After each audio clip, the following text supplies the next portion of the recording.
1970, 3 in the morning.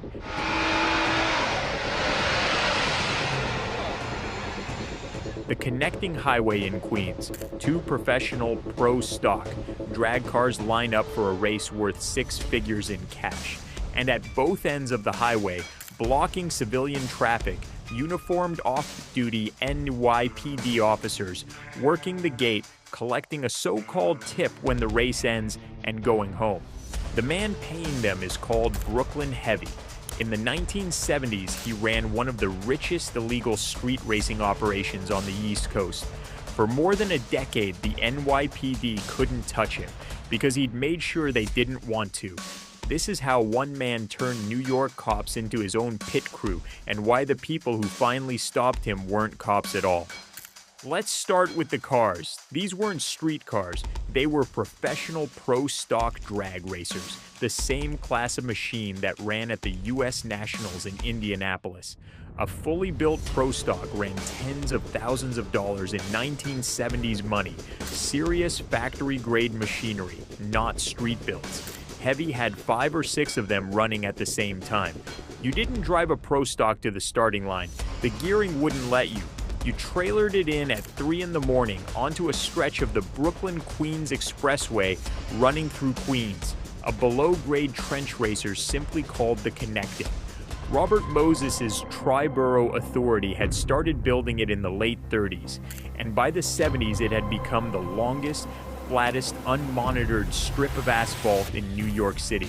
Promoters closed both ends of the run. Cash bookkeepers took side bets on the spot. 2 cars that belonged at Indianapolis launched down a public highway for 6-figure purses.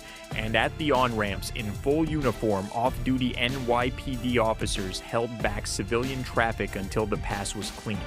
This wasn't a couple of kids in Hondas running a red light. This was a full event. Traffic control, crowd management, security. The only thing missing was a permit. So how does an operation that big run inside America's most heavily policed city without getting raided every single night? It runs because the cops were on the payroll. Not all of them. Not even close to all of them. But enough of them. Off-duty officers who loved cars, who'd grown up on the same streets these racers came from, picked up a few $100s a night standing at the on-ramps holding civilian traffic back.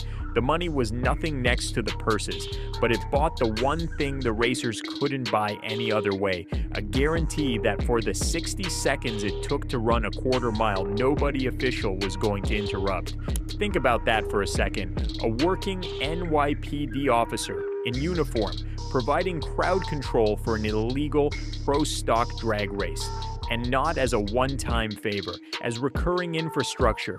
The guys organizing these races weren't trying to evade the system. They'd bought a piece of it.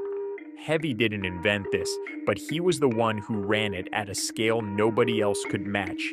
He came up in Brooklyn in the late 60s. His first legal race car was a 66 or 67 Chevelle Racers, nicknamed Super Pumpkin. Nothing special on paper, but Heavy was already doing something other street racers weren't. He was showing up with real money. When he went to tracks, he didn't go to race a single car. He went with an entourage, a briefcase of cash, and the willingness to put all of it on the line against whoever the local hero was. Capitol Raceway in Maryland, one of the tracks he started hitting, was run by a promoter named Julio Mara. Mara took one look at the convoy. Heavy rolled in with tractor trailers, ramp trucks, a fleet of pro stock cars, and a crew of mechanics who did nothing but prepare them, and realized there was no existing class structure that could accommodate what had just pulled into his facility. So he made one up on the spot. They called it the Brooklyn Heavy Eliminator. A legitimate drag strip invented a class of racing just to give one man somewhere to put his cars. That's how Heavy introduced himself to the sport. It only escalated from there. By the early 70s, he was running Hemi Challengers, Hemi Cudas, pro stock Dusters and a Camaro that reportedly used to belong to Bill "Grumpy" Jenkins, one of the greatest pro stock cars ever built. He hired Herb McCandless, a national-level super stock driver, to wheel his cars at sanctioned events. He sponsored a Brooklyn-based racer named Carmen Rotonda and bankrolled his entire operation. And here's the part that gets people. Pro stock at the NHRA level paid relatively little. A national event win in the early 70s might net you under $3,000 and a trophy. A single early morning run on the connecting could pay 10 or 20 times that. So the sanctioned racing was the cover. The money was on the street. That's what this operation looked like when it was firing on all cylinders. A single Brooklyn-based street racer running a pro stock fleet larger than most sponsored factory teams. But then the question gets uncomfortable. Where did the money come from?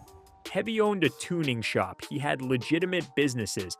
Legitimate businesses don't fund 5 or 6 pro stock cars, 6-figure grudge races, convoys of tractor trailers full of equipment, and a payroll that included off-duty NYPD officers.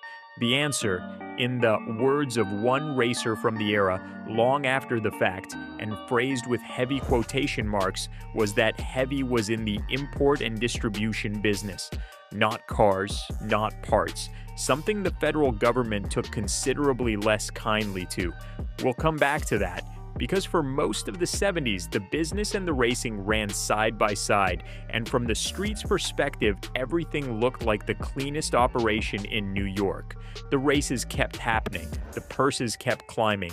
Hemi kept winning enough of them and losing the occasional big one that the money circulated. His driver, Levi Holmes, Mr. Newark the Black Knight, is credited by street lore with winning enormous sums on the connecting in cars Hemi owned. The East Coast Drag Times Hall of Fame itself notes that the $1 million figure often repeated is likely exaggerated, but even a toned-down version dwarfs what sanctioned pro stock was paying.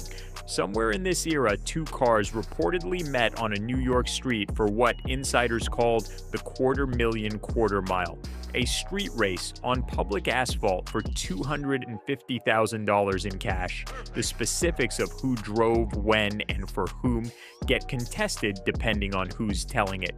But it happened in the same scene Hemi was moving through, and the racers who put that money up were part of the circle his operation had normalized. That was the ceiling. That was what this subculture had built itself up to by the time the decade was halfway done. A sanctioned pro stock national championship paid in the low 5 figures. One street race in Queens could pay 10 times that on a single run. And the legitimate racing world knew. East Coast drag racing magazines covered Hemi. Photographers came to Brooklyn block parties held in his honor. Levi Holmes raced Hemi's cars at Atco and Englishtown for legal purses, and then raced Hemi's other cars on the connecting the same week for 10 times the money. The whole East Coast scene knew what was happening. It just didn't have a mechanism to stop it because the local cops either weren't trying or were actively participating. The one mechanism that existed, sustained federal interest, hadn't been turned on yet. Here's where the story does something most street racing stories don't. What got him was the other business. Somewhere in the middle of the decade, the feds, or possibly state authorities depending on whose version you believe, started paying attention. Not to the connecting, not to the pro stock Dusters, to the money. The money was too big and it was too obviously clean, which at that scale is the opposite of clean. A man running a Brooklyn tuning shop does not have the cash flow to fund a pro stock empire and stack 7-figure side bets. Somebody in an office eventually looked at Rufus Boyd's life and asked the obvious question, and the answer, according to racers in his circle, was import and distribution. The raid on his house, when it finally happened, became a piece of Brooklyn street racing folklore.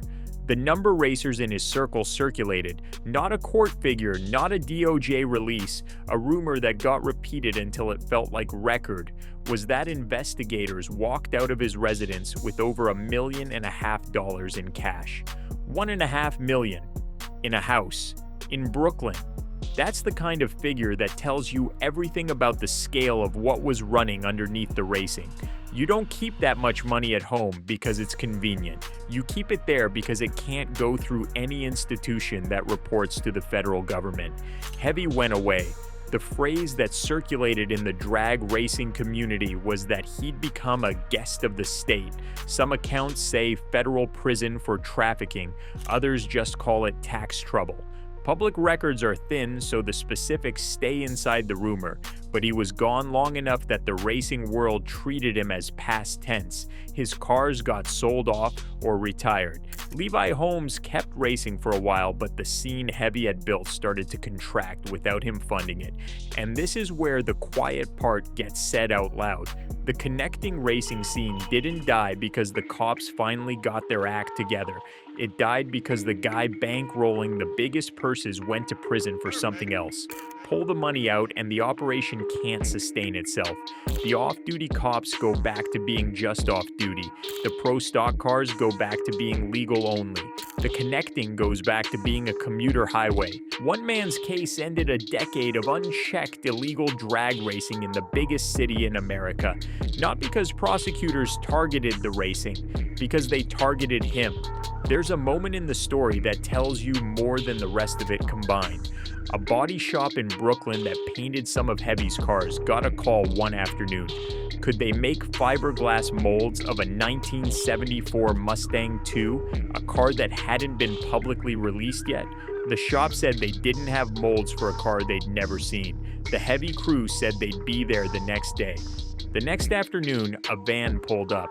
Inside the van was every exterior body panel of a brand new Mustang II.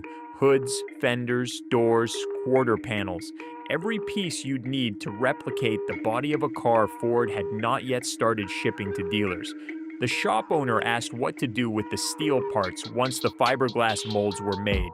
The answer: cut them up into small pieces and make them go away. That's not a story about a guy cutting corners. That's a story about a guy who had access to an unreleased car, the willingness to strip it for a single racing advantage, and the disposal infrastructure to make the original vehicle disappear. That's the operational texture of what Hemi's crew actually was.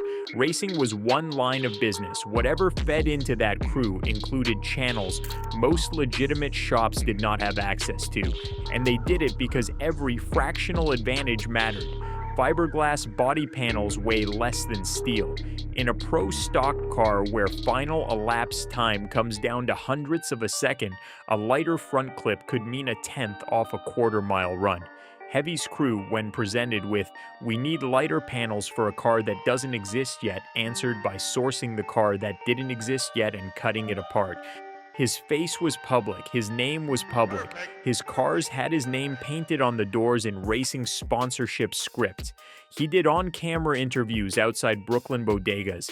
He let the drag racing press photograph him at block parties. The operation survived not because he hid, but because he had built enough insulation around himself that visibility didn't matter.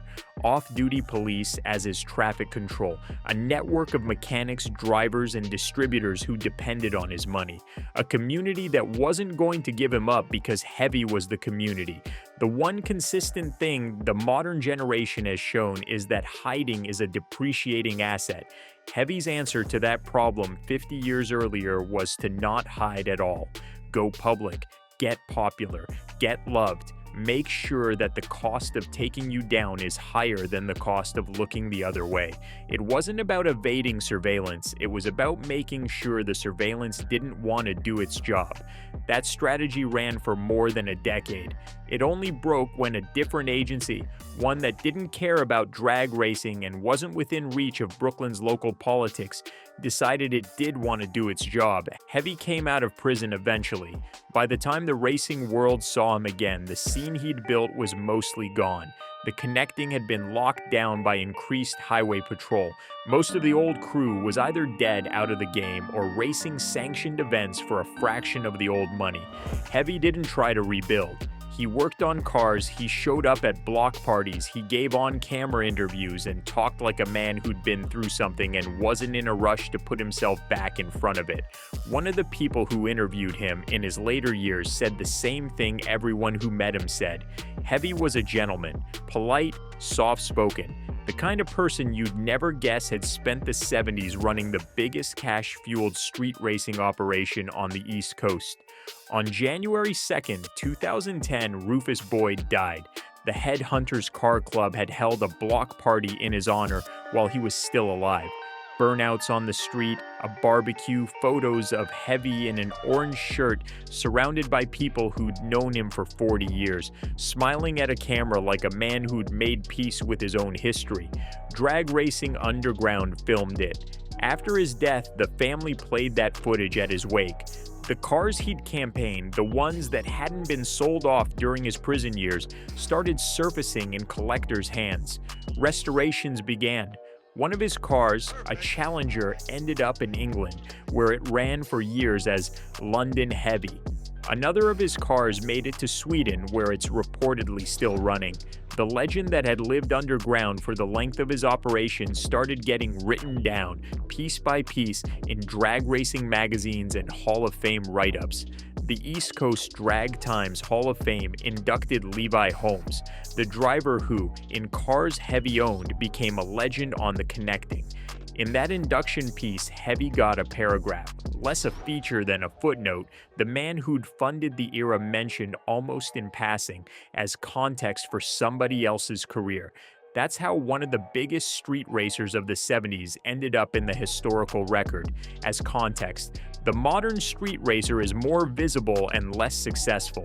The 1970s street racer was less visible and ran an operation that would be impossible to replicate today, not because the skill is gone, but because the infrastructure's gone. Hemi's era was the last time American street racing operated at a scale where six figures could change hands and leave no trace. And the man at the center of it went to prison for something else entirely. So the question sits there, and it doesn't have a clean answer. Was Hemi a genius who built one of the most sophisticated street racing operations in American history and happened to also be running a parallel business that prosecutors cared about? Or was the racing always the cover, a public-facing performance that made the real money-moving look innocent, and that only worked as long as the other business stayed beneath federal notice? The racing community remembers him one way. The conviction remembers him another. Both are true. Neither cancels the other out. What's undeniable is the scale. Rufus Brooklyn Hemi Boyd, a Brooklyn kid who started with a Chevelle, ended up owning more professional drag cars than most factory teams, paying NYPD officers to guard his races, putting up $250,000 grudge matches on public highways, and running the whole thing for more than a decade before a case nobody could negotiate with finally closed the file.